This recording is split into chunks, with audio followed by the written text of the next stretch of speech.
धनबाद जिले में लगातार सघन वाहन चेकिंग अभियान चलाया जा रहा है, जिसके तहत आज गोंदूजी ओपी अंतर्गत भूली फाटक के पास वाहन जांच के दौरान अमन कुमार नामक एक व्यक्ति के पास से अवैध हथियार और 7.6 mm जिंदा कारतूस को जब्त किया गया है। अमन धनबाद के भूली आजाद नगर का रहने वाला है। वहीं पूछताछ में पकड़े गए आरोपी ने पिछले दिनों केंदुआडी थाना में दर्ज एक अन्य आपराधिक कांड में अपनी संलिप्तता को स्वीकार किया है।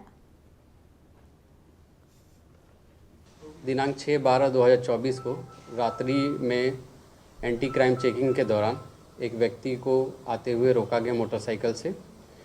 जब इशारा किया गया रोकने के लिए तो भागने की कोशिश किया पुलिस के द्वारा उसको पकड़ा गया। पकड़ाने के बाद जब उसका तलाशी लिया गया तो उसके पास से आर्म्स बरामद हुए हैं। आगे की पूछताछ करने पे उसने अपनी संलिप्तता इससे पूर्व के एक कांड गोंदौडी थाना 86/2024 25/8/2024 में अपनी संलिप्तता स्वीकार की है।